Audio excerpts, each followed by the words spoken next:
Hey guys, and welcome to Something Great. In today's video, I sat down and interviewed Sean Walsh, who is an amazing cricket player and has a phenomenal story to tell. A little bit of background information: Sean is actually the manager at the gym that I go to, so that's pretty much where I know him from. I hadn't actually officially met him before we conducted this interview, so I'd only really seen what he'd posted on social media and the things that he was doing there, so it was really interesting. I don't think I've ever conducted an interview for Something Great before actually meeting the person, so that was something new and exciting. So Sean actually has hearing loss, and throughout the interview we discussed a lot about the stigma surrounding deaf people, and we talked a little bit about the highs and lows that he's had to face with obviously not being able to hear, how Sean has had to kind of find himself throughout all of that, and the bullying that he had faced in grades 8 to 9. Sean is also a Here For You mentor, and we'll talk a little bit more about Here For You at the end and what that's all about. You'll get to learn a little bit more about that throughout the interview as well. So yeah, I think we should just jump straight into it, get to know a little bit about Sean Walsh, and yeah, I hope you really like it.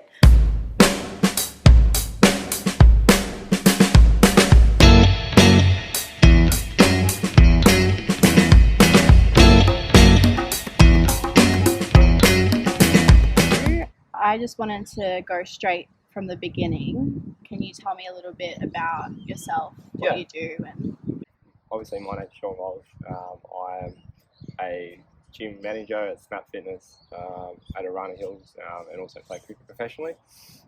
And then on top of that, I'm just about to transition into working for the Brisbane Bandit. I went through high school playing cricket, and then was lucky enough to play Queensland under-17s for mainstream cricket, and then from there was selected into the Australian deaf team at 16. So I played about 45 games for Australia now.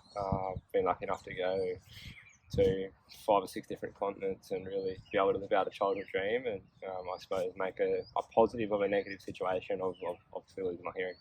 how did you lose your hearing? Can you tell me a little bit about that? Yeah, so when I was a young fella, about 5 or 6, I started developing a lot of ear infections, and from there, mum and dad decided to get me into a doctor to get thing called grommets put in, which are a little medical procedure. It's pretty much a suction cap thing that's supposed to try and clear up your ears and help with infections, and then fall out in 18 months, 2 years, whatever. So they got installed when I was about grade 3.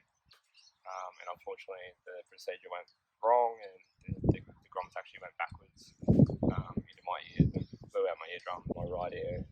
I'm fully deaf in my left ear. I've got about 25% without my hearing aids, but very lucky that someone who wasn't born deaf, that I haven't had to work hard on my speech or anything like that, because I was already speaking before I had the accident happened with the operation. And have you had like a lot of hard times? Yeah, 100%. You know, there's that stage of I suppose early high school where everyone who's different is looked at in a negative way, and you know, I copped a fair bit of bullying at 8, 9, 10. It really made me determined to prove people wrong. I think that's the biggest thing. You know, anyone who meets me, you know, I'm a pretty outgoing kind of happy kind of person, but underneath there's that little bull terrier and a bit of a fighter, and really keen to prove people wrong because of the amount of people that have told me that I suppose I'm different and it's bad, and there's negativity with that. But yeah, there were a lot of hard times there, and times where, you know, it was like, you know, is it worth going to a mainstream school, you know, because of the pressure, and to have a conversation with friends and something like that, especially in a group setting where you're having conversation in a round table, and, you know, as a deaf person, all you're trying to do is just find the voice, and you never actually get to input yourself, and I struggle with that a little bit. And what's it like being a Here For You mentor? And tell me a little bit about what Here For You is. So Here For You is something that's incredibly close to my heart. So it's pretty much what we do is we mentor deaf and hard of hearing kids from the ages of 12 to 17 I suppose in the field of just life skills. Went through year 12 and graduated, and then put my hand up straight away. I'm like, I want to do this. I want to give back. I want to be a source of courage for these kids and have someone to turn to. And I think that's the thing people realize. Start to realize is you don't need to be a somebody to help somebody. You probably already covered it, but just wanted to go back to why it's so important for like programs like this to be available.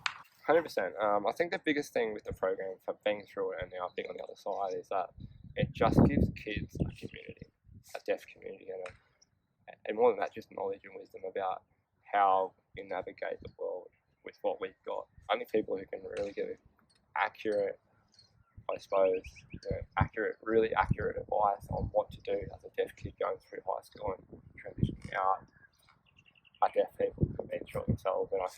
And there's not one problem that I've seen with deaf kids that I didn't go through myself. And that's the great thing about it, is just having knowledge and wisdom from people who've gone through the same thing, as well as also being able to give kids really, really important network opportunities with other kids and creating friends within that. Which you just teach kids how to communicate, how to do a resume, job interviews, stuff like that for the older kids. And then the younger kids transitioning from primary to secondary, it's more just about how to handle high school, how to handle obviously that horrible period everyone goes through between 12 and 16, where you're trying to find yourself and navigate through that really tough time, and just having even just having someone to talk to. I think there's some really good communities within our the HearFew community, and I think it's something that we can't plug enough and can't get out there enough, because there's so many kids that aren't tapped by it. There's 956,000 people in Australia who are affected by hearing loss, and less than 2% of them get some kind of help with either psychologists or programs like this. So there's so many people out there that are still struggling and need help. And I think if we can help one kid, or change a kid's life, or change a kid's day, put them on the right path, that's what we're there for. What do you wish that more people knew about the deaf community? Great question. Probably the fact that how isolating it can be for some people. But on the flip side, how having a deafness doesn't stop people. I think that even myself, there's been days where I've gone to jobs or to certain cricket teams or wherever in an environment and had that, oh, you're deaf, and have that stigma involved with that. But that doesn't have to be a stigma. They might have to communicate a bit differently, but in terms of just being normal, friendly people, we're not aliens, so we don't smell that much, some of us. But for the majority, it's just about having knowledge on how to communicate. And I think Auslan is something that is such a beautiful language. And if anyone asks me my first language, I always say Auslan, because it's something which, again, going back to what we talked about before, that took me a long time to accept and embrace it, and now I have. I really enjoy, my opportunity to be able to use it. I think that from my point of view, and I know a lot of the deaf community feel the same, that it's hopefully from our goal or our dream for the next 10 years to have Auslan as part of the curriculum, have everyone be able to at least learn, be taught some access to be able to taught some basic sign language. And I think that's something that really lacks in society at the moment. And I've had conversations with all kinds of people about this very topic, and the overwhelming thing is, well, like, who's going to use it? And then my response to that is, how many people use French or Japanese or whatever? I'm sure Load, if Load can be put in the curriculum, I don't see any reason why Auslan can, when there's 956,000 Australians who are deaf. You look at the percentage, at least half would use Auslan, and that's 500,000 Australians compared to 5,000, 10,000 people who might speak sort of French or Japanese in Australia. I think that's probably the biggest thing. Would be more awareness and access to Auslan. I think would really help bridge the gap between the deaf community and the normal mainstream community. How did cricket help you? I want to 180. How did full 180? Let's talk about cricket now. Let's get boring. Cricket's been a massive part of my life. I played it growing up. backyard up in Rocky. And, for me, it's purely just giving me an identity. A reason to get up in the morning when I was pretty low there, and really have a place to feel like I belong and a place to feel like I am valued. I think that's the hardest thing. It's giving me a partner. It's giving me a reason to move to Brisbane. It's giving me family. It's giving me lifelong friends. It's not just a game itself, and that thing that happened in that 22 metres over there. It's everything that comes with it. I've been lucky enough to travel the world and do the sport that I love, and at the age of 22, I'm pretty lucky, and I know that it's a game that it's just a game that's much more than that for me. It's everything that comes with it. And what do you kind of see for yourself in the future within the world of cricket and the community as well? Yeah, obviously at the moment, it's just keep obviously getting selected for Australia is the first thing. Some really exciting opportunities in the next 18 months with World Cups, and I've just lucky enough to sign with Leicester in the Deaf County Championship over in the UK. So I'm living over in the UK for 3 months as an overseas pro there, and just trying to make the most of the opportunity. I know that's real cliche, but trying to make the most of the opportunity that's put in front of me, and continually getting better every day. I've got a goal of being the best deaf spinner in the world, and I suppose I won't stop until I get there. That's what you work hard for. Here for you is going from strength to strength, and I want my day for they're here for you to be a really big organisation that can touch more people's lives, and for us with government funding and all these little things, that these goals that we've got as an organisation, and I suppose the whole deaf community has to be able to continue to help more kids and cut down suicide rates is something that really motivates me, and something that hopefully in the next little bit.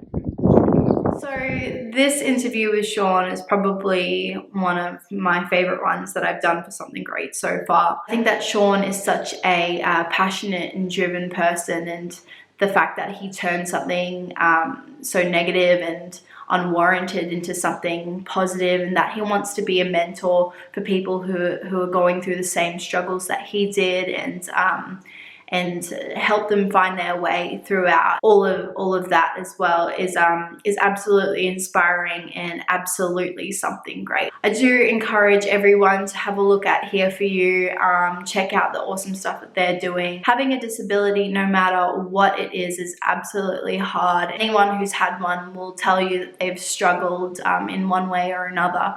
But Here For You is an amazing organisation, just trying to help young people with hearing disabilities kind of find their way, and I think there should be heaps more organizations like that out there. The more support that they can get, the absolute better. So please check them out on Instagram and check out their website. And really, really grateful, Sean, you're able to take the time out of your day to have a talk with us. And yeah, that's it for this video. I'm running out of sunlight because I do not have any lights yet. So thank you so much for watching this video. If you liked it, please give it a like, subscribe if you want to see more. Next week will be a little bit of a Halloween special vlog situation that I might just upload to my Instagram. So be sure to check that out as well. And if you guys have anyone who you think deserves to be interviewed for Something Great, please let me know, and I'll put everyone's information that was in this video in the description. And yeah, I'll see you next week.